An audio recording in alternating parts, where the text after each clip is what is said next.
Hello students, last video में हम विभव की गणना कर रहे थे।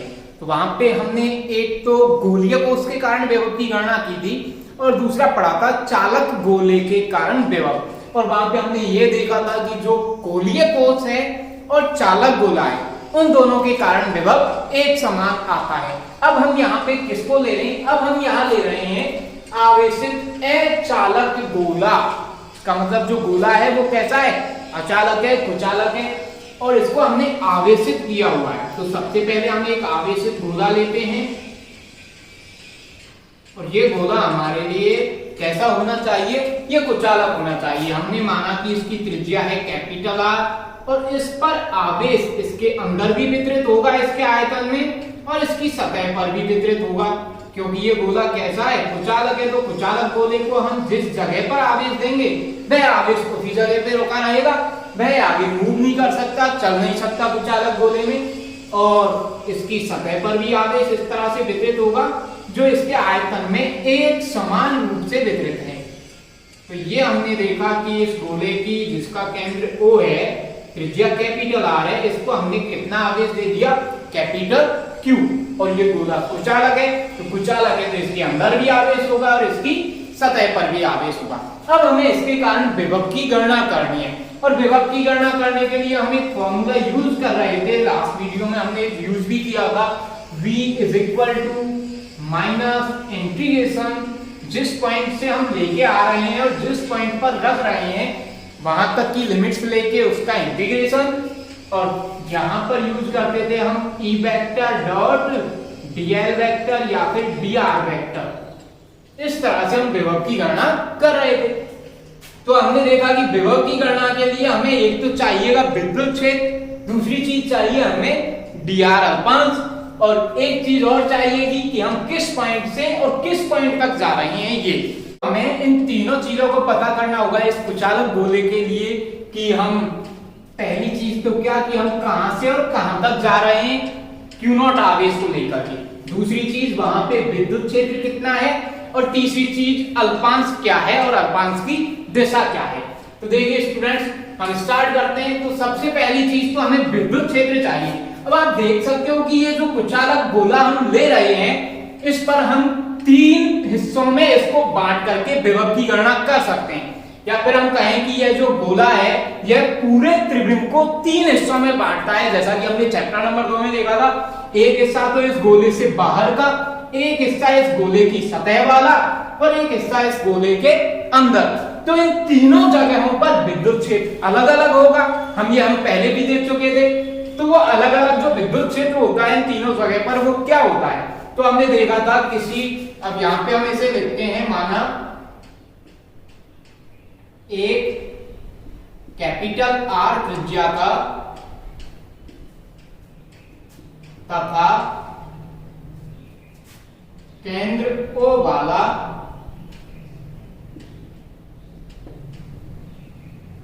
एक कुचालक गोला है।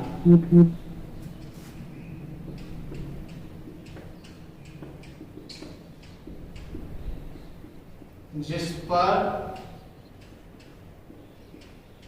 आवेश कैपिटल Q है। तो यह हमारे पास में इस गोले का सेटअप तैयार हुआ। अब हम बात कर रहे हैं कि इस पर विद्युत क्षेत्र कहां होगा, कितना होगा। तो देखिए इस पर विद्युत क्षेत्र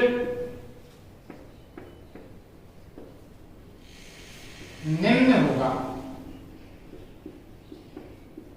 तो हमने देखा था कि इलेक्ट्रिक फील्ड एट आउटसाइड कितना होता है। तो चैप्टर नंबर 2 में हम देख चुके थे 1/4 pi epsilon naught into capital Q upon small r square. ये तो बाहर होता है। हम बात करें सरफेस की, सतह की, तो सतह पर कितना होता है? सतह पर होता है 1/4 pi epsilon naught into capital Q upon capital R square. और हम बात करें इसके अंदर की, तो अंदर जो स्मॉल r दूरी है, यहाँ पे कोई पॉइंट लेते हैं हम P, जिसकी दूरी मानते हैं हम स्मॉल r है। तो अंदर की बात करें तो अंदर विद्युत क्षेत्र कितना होगा? E vector at inside. तो हमने देखा था कि यहाँ पर कुचालक गोले के लिए अंदर विद्युत क्षेत्र 0 नहीं होता है, उसका कुछ ना कुछ मान होता है। और वो वैल्यू कितनी होती है, वो वैल्यू होती है 1/4πε0 into capital Q upon capital R का क्यूब इनटू स्मॉल r। ये हम देख चुके थे। और यदि हम इसे वेक्टर फॉर्म में लिखें तो ई वेक्टर यहाँ पे डायरेक्शन r कैप यूज करेंगे, यहाँ ई वेक्टर यहाँ भी डायरेक्शन r कैप यूज करेंगे, और यहाँ ई वेक्टर और यहाँ पर हम r वेक्टर यूज करते थे। इस तरह से हमारे पास में ये तीनों पॉइंट्स के लिए विद्युत क्षेत्र होगा। This is equation first, this is equation second and this is equation third. हमने इन तीनों समीकरणों को इस तरह से नाम दे दिया। अब हम देखते हैं कि बाहर विद्युत वैभव कितना होने वाला है। तो सबसे पहले हम बाहर की बात कर रहे हैं। देखिए स्टूडेंट्स, पहली कंडीशन क्या है, जब बिंदु P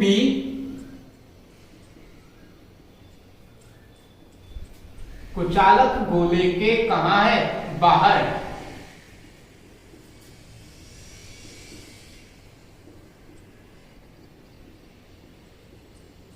और बाहर का मतलब जो आपकी स्मॉल r डिस्टेंस है, ये पॉइंट P कुछ यहां होगा बाहर, और जो आपकी ये स्मॉल r डिस्टेंस है ये कैपिटल R से कैसी होगी, ज्यादा होगी। तो it's mean small r is greater than capital R। इस केस के लिए हम पहले विभव की गणना करते हैं। तो विभव V is equal to minus integration, अब कहां से कहां तक आने वाले हैं हम यहाँ पर, तो आप देखेंगे कि हम पॉइंट P पर अनंत से Q नॉट आवेश को लेकर के आते हैं। तो लिमिट्स कहां से स्टार्ट होगी, अनंत से, और कहां तक, पॉइंट P तक, जबकि पॉइंट P की डिस्टेंस कितनी है, स्मॉल r। इसका मतलब स्मॉल r डिस्टेंस तक हम लिमिट को लेंगे। अब हमें क्या चाहिए, ई वेक्टर कहां पर, आउटसाइड इनटू dr वेक्टर। इस तरह से हम देते हैं। अब यहां पर विभव के लिए विभव at outside is equal to minus integration infinity to small r।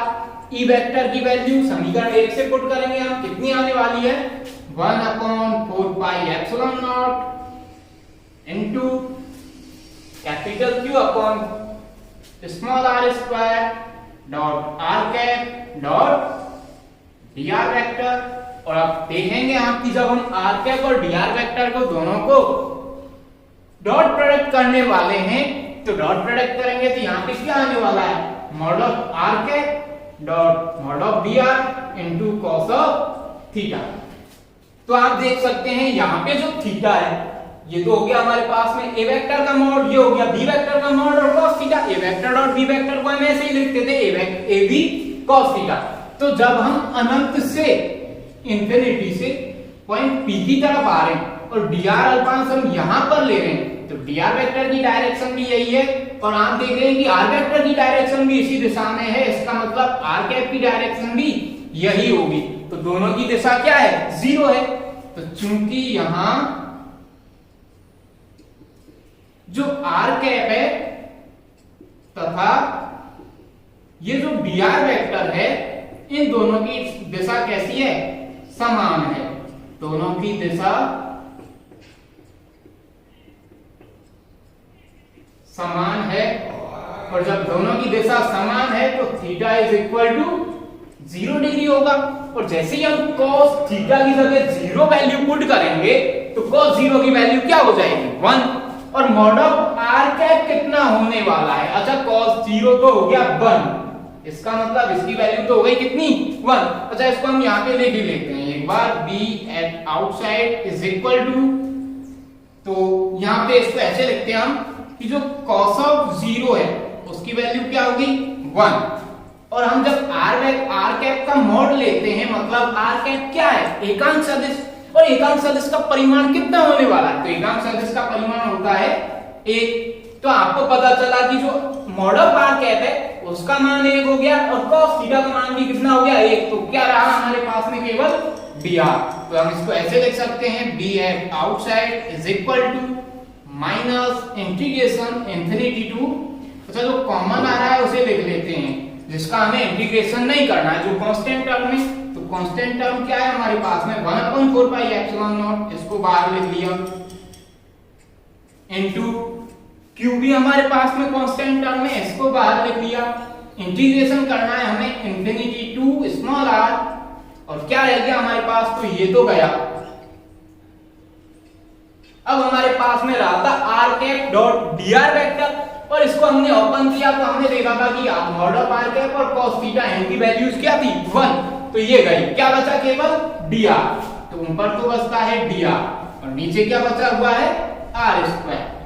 अब हमें इसका समाकलन करना है, ये हम पहले भी कर चुके हैं कि जो इंटीग्रेशन 1/x² dx होता है ये कितना होता है, तो ये होता है -1/x, वैल्यू पुट करो, क्या आने वाला है bf out is equal to -1/4πε0 as it into capital Q, यहां इंटीग्रेशन हो गया -1 और x की जगह क्या है हमारे पास में r, लिमिट्स कहां से कहां तक, infinity to small r, minus को बाहर ले आओ तो ये तो हो गया प्लस, तो bf outside is equal to 1/4πε0, और यहाँ पे लिमिट्स अच्छा Q और है कैपिटल Q, और यहाँ लिमिट्स पुट करेंगे तो 1 अपर लिमिट क्या है हमारे पास में r, तो 1/r माइनस 1 लोअर लिमिट, तो r की जगह इंफिनिटी रखेंगे और 1/इंफिनिटी की वैल्यू क्या हो गई 0, तो हमारे पास में विभव आ गया, विभव potential at outside is equal to 1/4πε0 into यहाँ पे बचा हुआ है कैपिटल Q अपॉन, यहाँ पे 1/इंफिनिटी की वैल्यू हो गई 0, तो बच रहा है हमारे पास में 1/r, और 1/r को Q से मल्टीप्लाई करेंगे तो क्या आ गया r नीचे आ जाता है, तो इस तरह से हम बाहर स्थित बिंदु पर विभव की गणना कर लेंगे। तो ये डेरिवेशन तो हम पहले भी कर चुके हैं, तो इसमें ज्यादा प्रॉब्लम आने की बात ही नहीं है आपके लिए। अब हम बात करते हैं कि जब बिंदु P सतह पर है, तो सतह पर देखते हैं विभव कितना मिलेगा। तो देखिए अब सेकंड पॉइंट है हमारे पास में, जब बिंदु P कहां पर है, जब बिंदु P गोले की कुचालक गोले की सतह पर है,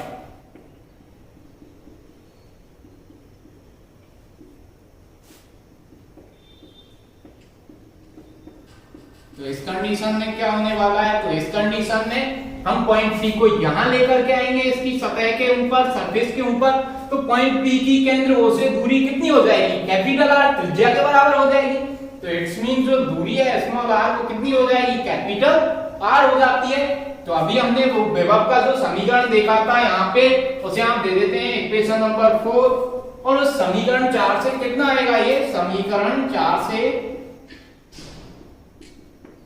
जब वहां पे हम स्मॉल r की जगह कैपिटल R पुट करेंगे तो Vx सरफेस कितना हो जाएगा is equal to 1/4πε0 into capital Q upon small r की जगह क्या पुट करेंगे हम, कैपिटल R, तो ये हो गया हमारे पास में विभव कहां पर, अचालक गोले की सतह पर। अब हम बात करते हैं कि बिंदु P अंदर है, तो अंदर होने पर विभव कितना होगा, तो देखिए स्टूडेंट्स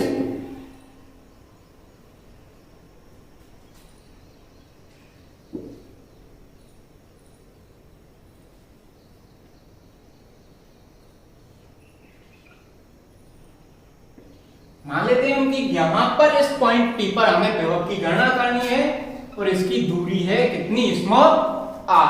तो अब देखते हैं हम थर्ड कंडीशन, जब बिंदु P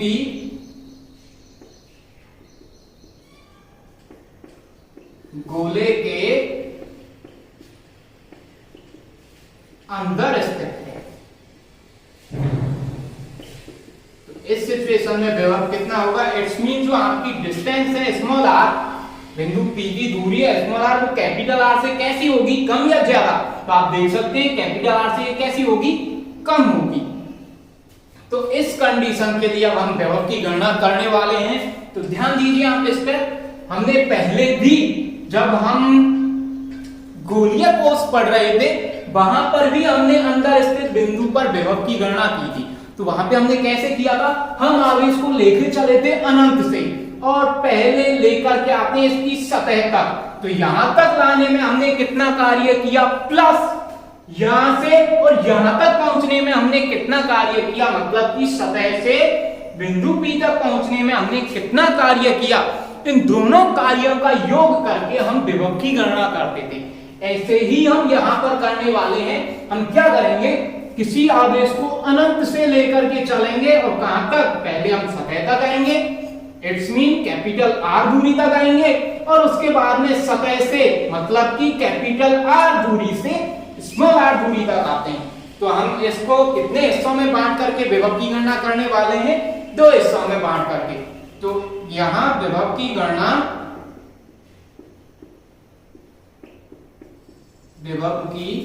गणना करने के लिए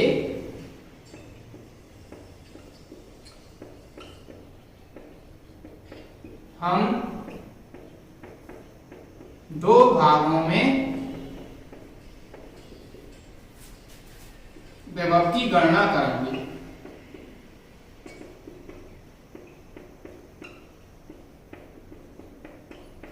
तो किस तरह से करेंगे, विभव at inside is equal to अनंत से कहां तक, कैपिटल आर तक, प्लस कैपिटल आर से कहां तक, स्मॉल आर तक विभव की गणना करेंगे। इस तरह से हम विभव की गणना करने वाले हैं। तो देखिए विभव at inside is equal to, पहले तो हम अनंत से और कैपिटल आर दूरी तक आएंगे, मतलब सतह तक आएंगे। तो इसके लिए हमने विभव की गणना पहले कर ली है। तो सतह तक विभव ये रहा हमारे पास में, ऐसे दे देते हैं हम इक्वेशन नंबर 5।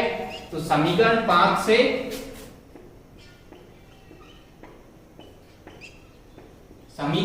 से हम अनंत से और कैपिटल आर तक जो विभव की गणना करेंगे वो इतना ही आने वाला है, मतलब 1/4 pi epsilon naught into capital Q upon capital R।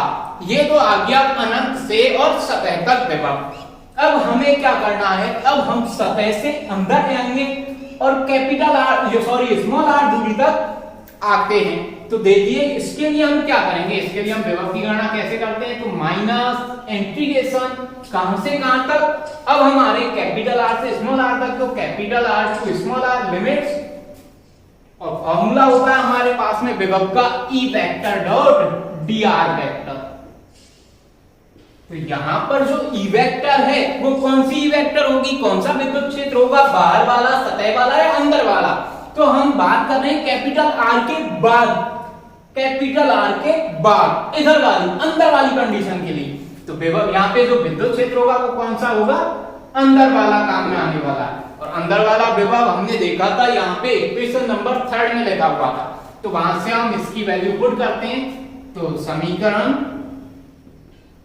3 से विभव at inside is equal to 1/4 pi epsilon naught as it into capital Q upon capital R।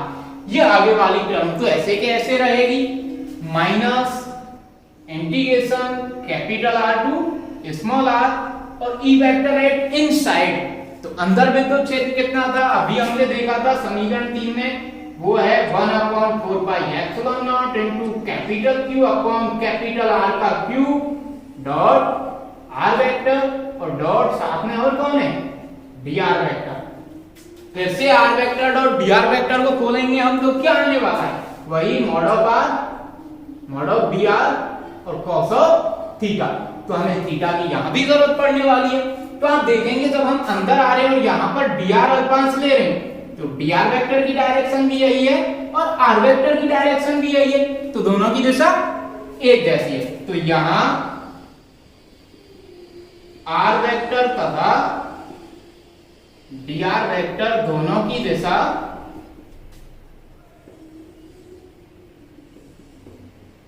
समान है।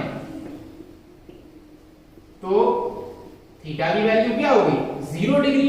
अतः जब हम इस डॉट प्रोडक्ट को खोलेंगे, it's mean r dr cos of theta, इसकी वैल्यू कितनी आएगी, r इंटू dr, क्योंकि थीटा की वैल्यू क्या पुट करेंगे हम, 0।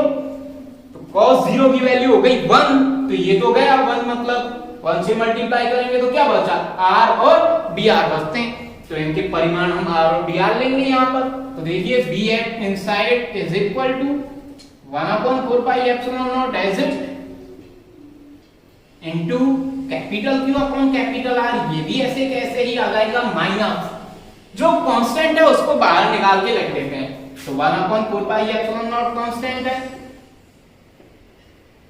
इनटू कैपिटल Q कांस्टेंट है। अब यहाँ पे ध्यान दीजिए, क्या कैपिटल R कांस्टेंट है, तो आप देख रहे हैं हम समाकलन कर रहे हैं dr के रेस्पेक्ट में, dr के सापेक्ष समाकलन कर रहे हैं। तो dr आप चाहे यहां लो चाहे यहां लो, मतलब आपको सतह से और पॉइंट P तक कहीं कोई अल्पांश dr लेकर के इसकी गणना करनी है। तो आप dr कहीं भी ले लो, यहां से और यहां तक। जो कैपिटल R है इस गोले की त्रिज्या, इस पर कोई फर्क पड़ने वाला है नहीं, वो तो वही रहेगी, जैसे 10 मीटर है तो 10 मीटर ही रहेगी। तो कैपिटल R क्या है यहाँ पे, कैपिटल R कांस्टेंट है, तो ये भी बाहर आ जाएगा। इसका मतलब अपॉन r³ बाहर आ गया। अंदर क्या रह गया हमारे पास में, limits r to small r vector dot dr vector, और इसको हमने खोला था r dr cos थीटा से, और cos थीटा की वैल्यू 1 हो गई थी, तो इसकी वैल्यू आएगी r इंटू dr। तो r vector dot dr vector की वैल्यू क्या रह गई, r dr। अब इसका हमें समाकलन करना है, और आपको पता है कि x की पावर n का इंटीग्रेशन क्या होता है, x की power n dx is equal to x की power n plus 1 upon n plus 1। तो यहाँ पे r की पावर कुछ नहीं दिख रही हमें, तो हम कितनी मान लेते हैं 1, और r की पावर 1 का जब हम इंटीग्रेशन करेंगे r की पावर 1 dr के रेस्पेक्ट, तो r की पावर n प्लस 1, और n की वैल्यू क्या है यहाँ पे, पावर 1, तो 1 प्लस 1 अपॉन 1 प्लस 1। तो कितना होगा समाकलन इसका, v at inside is equal to 1 upon 4 pi epsilon naught into capital Q upon capital R minus 1 upon 4 pi epsilon naught into capital Q upon capital R cube। यहाँ पे आप r की power 1 का समाकलन करेंगे तो r की power 1 plus 1 कितनी हो गई, 2, और upon 1 plus 1 2, limits capital R to small r। ये हुआ हमारा समाकलन। अब हमें जो नॉर्मल हम 9th 10th में बीज गणितीय कैलकुलेशन करते आ रहे थे वो यहाँ पे करनी है। तो देखिए बहुत ही इजी है। अब इसके बाद में पहले तो जो कॉमन है वो ले लेते हैं। अच्छा पहले लिमिट्स पुट करके देखते हैं क्या आता है, और कॉमन क्या है वो बाहर निकाल लेते हैं। तो 1/4 pi epsilon naught into capital Q, ये कॉमन है, बिल्कुल है, तो इसको बाहर निकाल के लिख लेते हैं। 1/4 pi epsilon naught into capital Q, जो कॉमन है उसको हमने बाहर लिख लिया। यहाँ पे क्या बचा, तो यहाँ से 1/4 पाई एप्सिलॉन नॉट और कैपिटल Q गया, नीचे बच रहा है r, तो इसे लिखेंगे 1/r। क्यों, ऊपर तो कुछ नहीं बचा, इसका मतलब 1 बच रहा है और नीचे बच रहा है r। फिर सिंबल किसका है, माइनस का, ये कॉमन का ये बाहर गया, इधर रहा हमारे पास में 1/r3, और इधर लिमिट्स पुट करेंगे तो पहले अपर लिमिट रखेंगे, तो स्मॉल r की जगह पहले रखेंगे हम capital R, sorry small r, तो पहले यहाँ पे स्मॉल r की जगह ये अपर लिमिट रखेंगे r, तो r का r power 2 as upon 2 minus, फिर लोअर लिमिट रखेंगे, तो लोअर लिमिट के लिए हम क्या करेंगे, स्मॉल r की जगह कैपिटल R पुट करेंगे, तो capital R power 2 as upon नीचे वाला 2 भी एज। तो ये आ गया हमारे पास में। अब इसे सॉल्व करते हैं। तो देखिए v at inside is equal to 1/4 pi epsilon not और कैपिटल Q, ये तो बाहर वाला तो एज इट आ गया 1/4 pi epsilon naught into capital Q। अब बाहर अंदर देखते हैं तो 1/r एज इट माइनस इस 1/r³ को अंदर लेके चलते हैं, तो यहाँ क्या आएगा, ऊपर 1 और r² मल्टीप्लाई होंगे तो ऊपर तो आ गया r² अपॉन नीचे 2 इंटू r³, फिर ये वाला माइनस और ये वाला माइनस हो गया प्लस, ऊपर वाला एक साथ मल्टीप्लाई होगा तो 1 इंटू r², तो यहाँ पे आ गया कैपिटल R² अपॉन नीचे r³ इंटू 2 करेंगे तो 2r³। अब इसे एलसीएम लेके सॉल्व करते हैं, तो v at inside is equal to 1/4 pi epsilon naught as it into capital Q as it। LCM लेते हैं, तो एलसीएम एक तो आ गया 2 और r की पावर कितनी आएगी 3, ये एलसीएम आ गया हमारे पास में। सॉल्व करेंगे, r से इसको डिवाइड करेंगे तो क्या बचेगा 2r², यहाँ पावर 1 है, पावर 1 कैंसिल हो गई तो r की पावर 2 बची और नीचे वाला 2 है, तो 2r² और 1 से मल्टीप्लाई करेंगे तो ऊपर आ गया 2r², फिर है हमारे पास में माइनस 2r³ से 2r³ कैंसिल आउट, तो क्या बचा ऊपर ओनली r² फिर है प्लस 2r³ से 2r³ कैंसिल आउट, तो क्या बचा r²। 2r² और r², ये कितने हो गए, तो ये हो गए हमारे पास में ये बाहर वाला as it into capital Q, 2r² and r², 3r² minus small r² as it upon 2r³। तो ये आ गया हमारे पास में विभव, कहां पर, अंदर। इसको दे देते हैं हम इक्वेशन नंबर 6। तो ये अंदर विभव आता है, कहां पर, कुचालक गोले के या चालक गोले के अंदर विभव। अब बात करें हम केंद्र की, कि केंद्र पर विभव कितना होता है। तो ये एक स्पेशल केस है, इसके लिए सेंटर पर विभव या केंद्र पर विभव। तो केंद्र पर विभव के लिए आप देख सकते हैं हमें पॉइंट P को कहां लेके आना पड़ेगा, केंद्र पर। तो ये जो r डिस्टेंस है, स्मॉल r डिस्टेंस, ये घटते घटते घटते घटते जहां केंद्र पर कितनी हो जाएगी, 0। स्मॉल r डिस्टेंस, केंद्र से ही तो है बिंदु P की दूरी, और बिंदु P को हमने केंद्र पर ही ला रखा, तो केंद्र से बिंदु P की दूरी कितनी हो गई, 0। It's mean small r is equal to 0। और केंद्र कहां है, गोले के बाहर है, गोले की सतह पर या गोले के अंदर है, तो गोले के अंदर है। तो हम कौन सा समीकरण काम में लेंगे, विभव का अंदर वाला। तो विभव का अंदर वाला समीकरण कौन सा हमारे पास में, 6। तो समीकरण 6 से B कहां पर, इन नहीं, अब कहां पर है, हम बिल्कुल केंद्र पर हैं, तो इसको इन लिखने की भी जरूरत नहीं है। कहां पर लिखेंगे अब हम, सेंटर पर। तो विभव at center point is equal to 1/4 pi epsilon naught into capital Q bracket 3r² as it minus small r की जगह वैल्यू पुट करनी है हमें 0। तो स्मॉल r² मतलब 0 का स्क्वायर क्या हो गया, 0 अपॉन 2r³। अब आगे देखते हैं कितना आता है केंद्र पर विभव।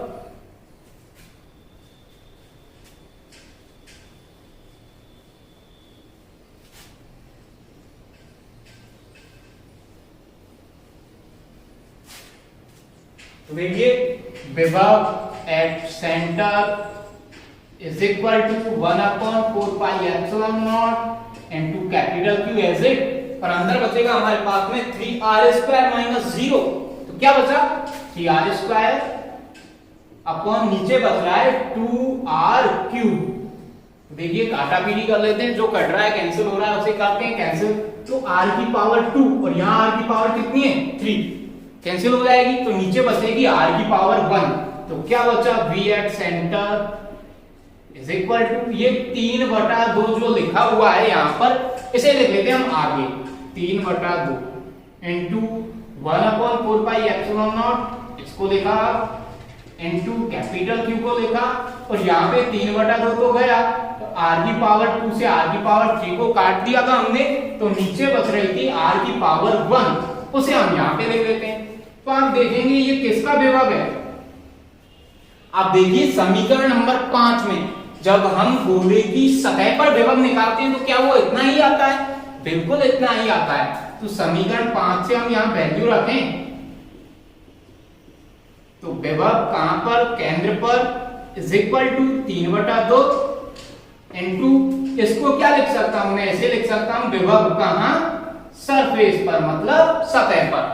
तो विभव एट सेंटर पॉइंट, इसे ऐसे भी लिखा जा सकता है 3/2, तो 2 से 3 को डिवाइड करेंगे तो आता है 1.5, कहां, B एट सरफेस पर।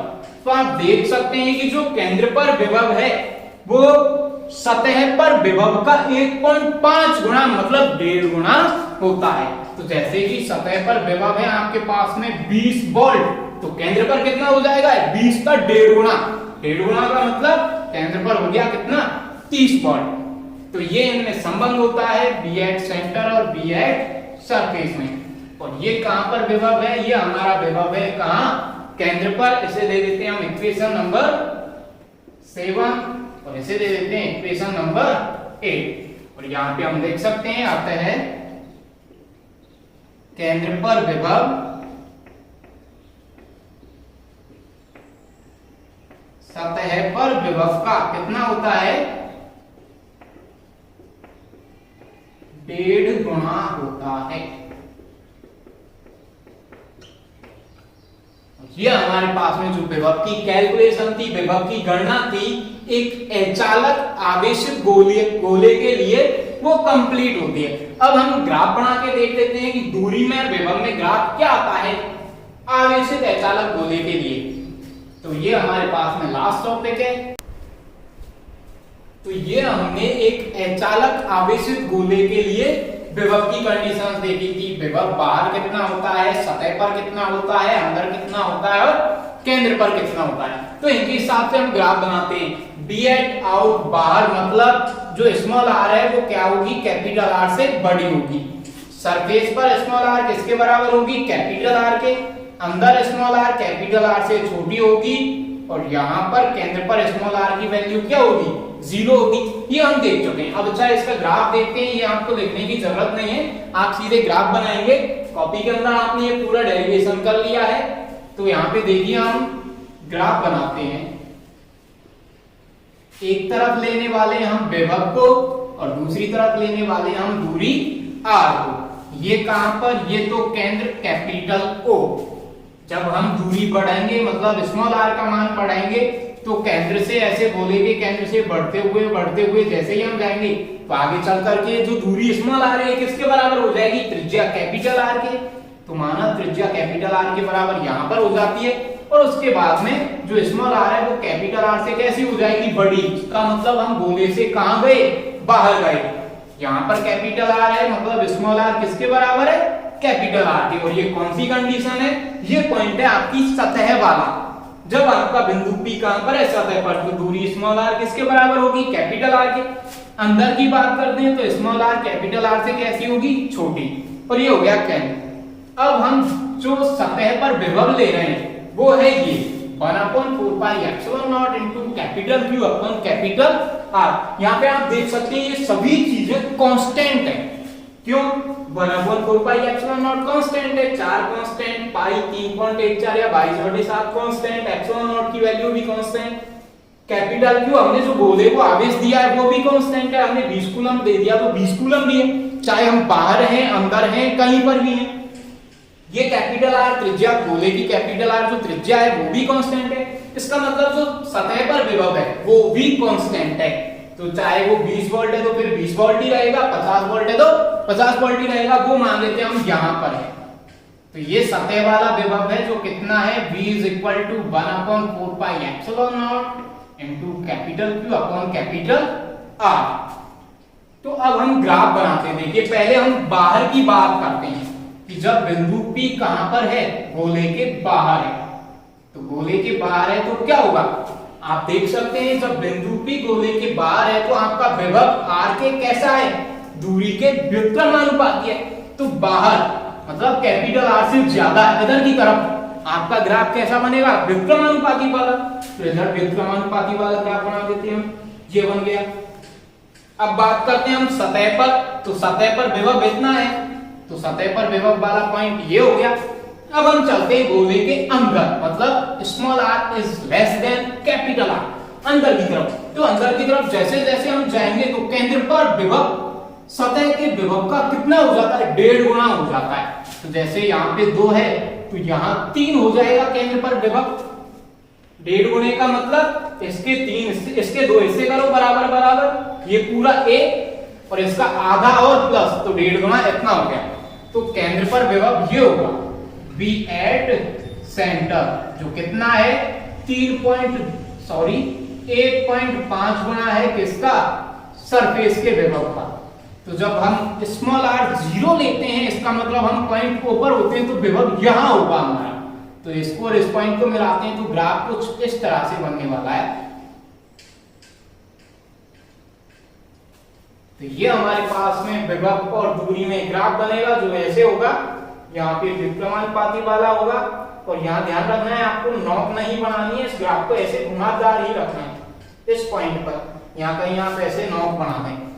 तो इस तरह से हम विभव में और दूरी के बीच में ग्राफ बना सकते हैं, किसके लिए, आवेशित अचालक गोले के लिए। और यहाँ पर हमारा जो ये टॉपिक था आवेशित अचालक गोले के कारण विभव की गणना, ये खत्म होता है। अब आगे हम स्थितिज ऊर्जा की गणना पढ़ेंगे विभव के साथ में। तो आज के लिए हम यही देखने वाले हैं। आपको कोई प्रॉब्लम हो तो वो आप बता सकते हैं। Thank you students.